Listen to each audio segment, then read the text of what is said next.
Hello, hello, hello. I'm just Yvonne, your book bae, coming on for a quick book chat today.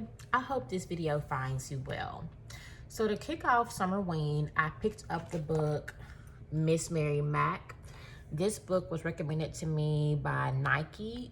Her channel is called Reading Over Reality. If you don't follow her, definitely go check out Reading Over Reality's channel. Her commentary is hilarious and she's always a joy to watch. Now this book and this author, Deandre Kralevic, he is a new to me author, but when she talked about this book, it's kind of like so juicy that I could not wait to get into it. And so in the beginning of the book, he does give a disclaimer that even though this may resemble certain things, that it is purely a coincidence. He says this is not meant to reflect any real historical events or individuals. I've seen a mixture of thoughts on Miss Mary Mack online. Some believe it is folklore. Some believe it is something that actually happened. I guess we'll never truly 100% know, but I do believe the story derived from somewhere. But either way, the book is definitely a page turner. It's a very short read. It is 129 pages. It is based on the song, some people call it a nursery rhyme. We played it doing jump rope and as a hand game, you know, like with kind of like patty cake. And someone even mentioned that their parents would sing it to them at bedtime. Let me tell you a little bit on the back what it says here. They burned her once, they laid her low. They thought her name would never grow. But whispers spread and children play, and now she stirs when voices say. Some songs don't die, some names don't fade, and some come back when they are made. So it kind of reminded me a little bit of like Candyman. Like I said, a page turner. I took some notes. It's 129 pages. It was spooky. It was a revenge story, very fast paced. He got straight to the point. Miss Mary Mack was a mortician in the book. It was spine chilling. While I was reading it, I could have swore I heard some noises in here as I was turning the pages and reading. Because I have a bag in my room with a pillow in it, and I just purchased it, and I could have swore I heard like shh. Anyway, it was disturbing. The story was disturbing, but it was very good. And it starts off with Miss Mary Mack as the mortician in this town, and there's another mortician that is very jealous of her because he feels like she's getting his business. Now, this is based during a time when we were segregated. So, of course, there were black and then there was white. And so normally she took care of the blacks and that person took care of the whites. But he wanted to take care of the blacks as well because he wants their money. And it sounds like she was such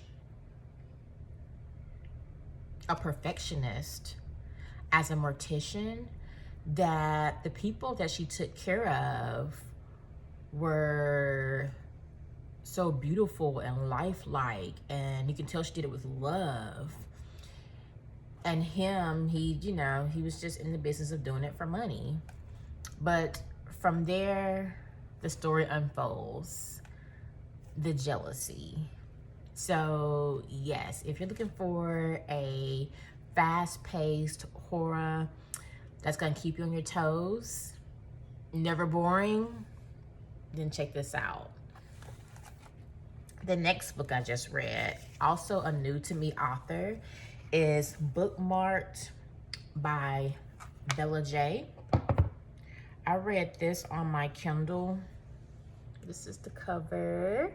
So cute. Yeah, I loved every moment of this book. I mean, it was a beautiful read. The beginning of the book, she says this is not a romance, but a Black love story. And I love that for us. So let me tell you a little bit about it. I took notes so I'll stay on track. Let's see here. So we have Juicebox, who is Elgin, and Books. That's her nickname, Books, but her name is Brooklyn. And they're about to go through a breakup. And so Juicebox invites Books, Brooklyn, on a divorce moon. So instead of a honeymoon, they go and embark on a divorce moon. And I believe it's really in an effort to win her back. But it's interesting what all comes out during the divorce moon. The guards that are let down, just the whole story. It was very, very unique because I've never heard of a divorce moon. But it was very beautiful and intricate. During this book, there was nothing but smiles and giggles and laughs. It was an emotional roller coaster. I loved the banter between Books and Juicebox. Books also had a Black romance and books podcast as well in the book, which I wish we had a kind of delved more or gave us a little bit of a sneak peek of what she was discussing on the podcast, but it didn't. But it definitely referenced her doing some shows. It just didn't go into detail what her shows were about at the time. I loved how they flirted with each other. I thought it was very cute. I could feel it coming through the page. So Bella J writes so well that I could see and envision just everything that they were saying and doing. And I think the story is very relatable, to love someone so much, but knowing that you may be better apart than together. I loved how she dropped book recs in the book. And I plan to pick up a couple of those books as well that she dropped in the book and referenced. I loved how Juicebox, which is the nickname that she gave to Elgin, how he took an interest in her likes and how he would skim her books and look at the things that she annotated and take it to heart and use it in ways to surprise her. I thought that was the sweetest thing, that he was that tapped in and that conscious of something that she loved, that he took the time to also, you know, let her know that he noticed and that it was important to her. Their favorite book together was Harry Potter. And that's why I guess it was called Bookmarked, because he looked at her bookmarked places in books and got closer to her based off of those things that were in the book. It had themes of self-love, healing, unconditional love, self-discovery outside of each other. It had some very spicy moments. So if you don't like anything that's, you know, muy caliente, then you may not want to read the book, because in some places it is very spicy.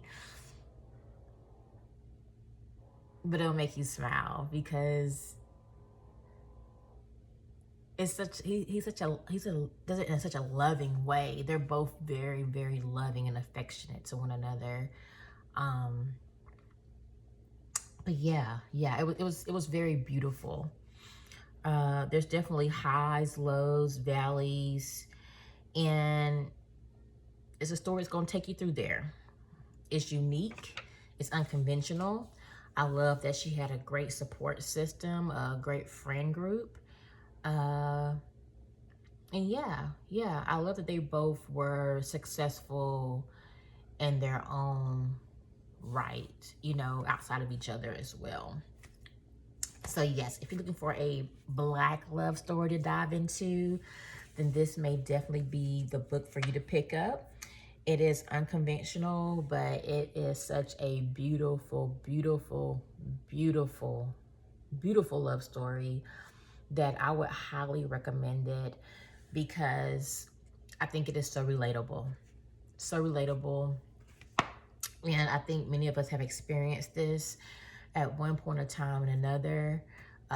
Maybe not the divorce moon part, but definitely the part of coming back to oneself and trying to, just reconnect with yourself and figure things out and still being in a relationship with other people. Beautiful read. Both books, 10 out of 10, highly recommend. And so the book now that I've moved on to, this one here, I wanted to read it last summer. I grew up, like a lot of us, reading Judy Blume. And so this book came out many summers ago, apparently. I'm late to the party, but I saw it last year. I guess it had got a new cover. 1 year. I'm trying to see if it had the date here. Well, the copyright date, actually, it says here is 1998. So the original came out some time ago. And then it says 2023. Looks like it came out again. So yeah, because I saw like maybe maybe 3 covers for this? But anyway, it's called Summer Sisters. And I'm only on chapter 8, but I am so enjoying the writing. Let me tell you a little bit about it from the back. So it says here, in the summer of 1977, Victoria Leonard's world changes forever when Caitlin Summers chooses her as a friend. Dazzling, reckless, Caitlin welcomes Vix into the heart of her sprawling, eccentric family, opening doors to a world of unimaginable privilege. Sweeping her away to a vacations on Martha's Vineyard as an enchanting island where the two friends become summer sisters. Now, years later, Vix is working in New York City. Caitlin is getting married on the vineyard, and the early magic of their long, complicated friendship has faded. But Caitlin begs Vix to come to her wedding to be her maid of honor. And Vix knows that she will go because she wants to understand what happened during that last shattering summer. And after all these years, she needs to know why her best friend, her summer sister, still has the power to break her heart. This book is described as an exceptionally moving story that can leave the reader laughing and crying, and sometimes at the same time. The Chicago Tribune says it's a warm summer breeze blowing through your hair, as nostalgic as James Taylor singing How Sweet It Is. You remember, so does Judy Blume, how sweet it was. So the book first kicks off talking about Victoria and her family dynamic. It's her mom, her dad, and she has 3 other siblings. The baby child, Nathan, which is probably like her favorite, he's not wheelchair bound, but I can't remember exactly the word they used, but I know he's not capable of moving around in the same capacity as the other kids. I think he has something going on with his limbs, and he basically has to be taken care of. Her mom is having to pick him up and just do all the things. So I think the mom is overwhelmed. And so that's how Vix gets to go off to Martha's Vineyard the first summer with her new friend Caitlin, because Caitlin invites her out there. And this is Vic's first trip away from her parents. They don't travel because they don't have the money. Now, Caitlin, she's going off to the vineyard to be with her dad for the summer. Her mom and dad are no longer together, so her mom's in one place and her dad's in a different place, and he stays on the vineyard. And so she spends the year with her mom and the summers with her dad. And so he lets her bring a friend, which she chooses Victoria. They call her Vix. And then the story unfolds, their friendship and how they get to know each other, but also their differences and just how Victoria gets to see how Caitlin lives and why she speaks so freely and why she is the way she is versus her mom is all wound up tight and they're just surviving. They're not thriving. They're just getting by. And so it's really a eye-opener for her to live in this world with her parents, Victoria with her parents, where everything seems to irritate her mom, versus to be around Caitlin's dad, who they call Lamb, that's real easygoing, hippie-ish. He, you know, it's like whatever. He seems kind of like a minimalist. He just, what you got is what you got. He doesn't go all out on anything, but you know, they live a, you know, a nice life. But material things aren't, you know, really important to him so far on chapter 8. But they're comfortable. And so that is an adjustment for Victoria to be in that kind of world with these kind of people where there's not those kind of concerns. Yeah, but I'm really, really enjoying the book. And I can't wait to see how it ends. So if you're looking for a good summer read, you may want to check Summer Sisters out by Judah Bloom. Most of us know her as a kid author. That's how I remember her as a kid. Did she write Babysitter's Club? I can't remember, but I remember her writing like several books from when I was a child. But anyway, that is all. I hoped that one of these books tickle your fancy and makes you want to check them out. So I will see you guys soon. I'm wishing you nothing but inner peace, positivity, and empowerment. Take care and have an amazing Friday.